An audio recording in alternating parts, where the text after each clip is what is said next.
નમસ્કાર ખેડૂત મિત્રો, હું છું કાછડિયા ભાર્ગવ. તમારું સ્વાગત છે આપણી ચેનલ કૃષિ વિશ્વમાં. તો ખેડૂત મિત્રો, આજે આપણે વાત કરશું કે અત્યારે ભાઈ તલના વાવેતરનો સમયગાળો અત્યારે શરૂ છે. તો એવું આપણે શું કરી શકીએ કે જેનાથી છે ભાઈ તલમાં સારું ઉત્પાદન આવે, છોડનો વિકાસ થાય અને મૂળનો વિકાસ થાય. તો આજે આપણે એક વાત કરશું એક જૈવિક ખાતર વિશે કે જેનું નામ છે માઇકોરાઇઝા.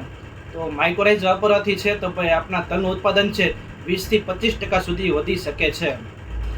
તો હવે આપણે જાણીએ કે ભાઈ માઇકોરાઇઝા શું છે. તો માઇકોરાઇઝા એક જમીનમાં રહેતી એક ઉપયોગી ફૂગ છે જે મૂળ સાથે સહજીવન સંબંધ બનાવે છે કે જેનાથી છે તો ભાઈ મૂળનો વિકાસ કરે છે.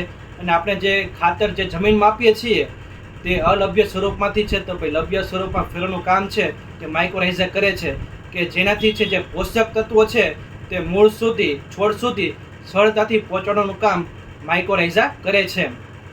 તો હવે માઇકોરાઇઝા વાપરવાથી છે તો ભાઈ આપણે તલમાં શું શું ફાયદાઓ થાય છે. તો સૌથી પહેલો ફાયદો કે ભાઈ જે સફેદ મૂળનો છે તેની સંખ્યામાં વધારો કરે છે જેનાથી જમીનમાં જે રહેલા પોષક તત્વો છે તે છોડને સરળતાથી પહોંચાડી શકે છે. કે બીજો ફાયદો કે ઉનાળામાં જ્યારે આપણે એકાદ પાણીની જરૂર પડી હોય, ઓછું પડ્યું હોય ત્યારે છે તો માઇકોરાઇઝા છે તે જમીનમાં ભેજ જાળવી રાખે છે કે જેનાથી આપણે સારો એવો ફાયદો થાય છે. કે આને આપણે વાપરવાથી છે તો ભાઈ મૂળનો વિકાસ થાય છે જેથી છોડ મજબૂત બને અને જેનાથી આપણું ઉત્પાદન સારું મળી શકે. કે માઇકોરાઇઝા વાપરવાથી છે તો ભાઈ જે વધારાની જે ખરાબ ફૂગ છે તે છોડને બગડવાથી અટકાવે છે કે જેનાથી છોડનો સારો વિકાસ થાય અને ઉત્પાદન પણ આપણે સારું મળી શકે. તો સૌથી મહત્વનો સવાલ કે ભાઈ કઈ કંપનીનું વાપરવું અને કેટલું પ્રમાણનું આનું માપ આવે છે.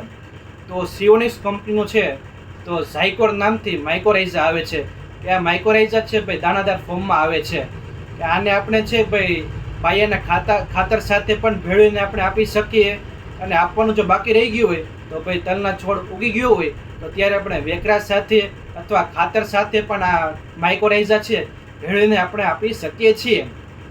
કે આના પ્રમાણની વાત કરીએ તો 1 એકરમાં છે 4 કિલોનું માપ આવે છે કે આ માઇકોરાઇઝા છે એ દાણાદાર ફોર્મમાં આવે છે. જો ખેડૂત મિત્રો, તમે પણ તમારા તલના પાકમાં બમણું ઉત્પાદન લેવા માંગતા હોય તો સિયોનિક્સ કંપનીનું ઝાયકોર કે માઇકોરાઇઝાનો ચોક્કસપણે ઉપયોગ કરવો કે જેનાથી છે આપણે તલમાં સારું એવું રિઝલ્ટ મળે છે અને ઉત્પાદન આપણે સારું જોવા મળે છે. જો ખેડૂત મિત્રો આ માહિતી તમને સારી લાગી હોય, વિડીયો ઉપયોગી લાગ્યો હોય તો વિડીયોને લાઈક કરો અને બીજા ખેડૂત મિત્રો સાથે આ વિડીયોને શેર કરો. અને આવી જ માહિતી જોવા માટે અમારી ચેનલ કૃષિ વિશ્વને સબસ્ક્રાઈબ કરો. અને ખેતીવાડીને લગતા કોઈ પણ પ્રશ્નો હોય તો કોમેન્ટ્સ બોક્સમાં જરૂર જણાવજો. જય જવાન, જય કિસાન.